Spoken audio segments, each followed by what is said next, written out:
All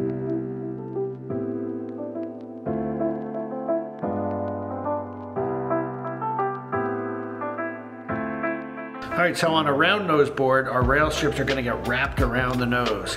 On a pointy nose like this, we're gonna herringbone the strips, meaning one chine's gonna come off this way, the chine from the other side is basically gonna run past it.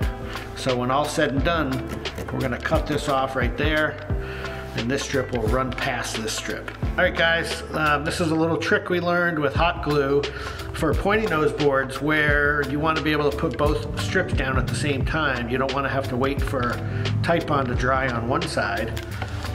We basically take a little bit of hot glue and we put a little bit here at the very last ½ inch or so on one side, and we use that to hold the one side down. So I'm going to take this, put a little glue on the bottom planks. This stuff dries really quickly, so we'll push it right in,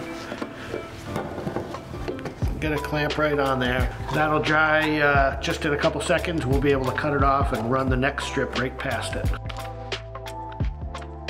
Here's kind of the final look of the nose on this wherry that we're building. You can see how the chine ends, they kind of go crisscross here. You do the same thing with the starter that you did with your chine, and everything eventually just lines up with that center seam on your bottom planks. Nose blocking is in. All we have to do is start to shape that off as we get ready to put our tops on.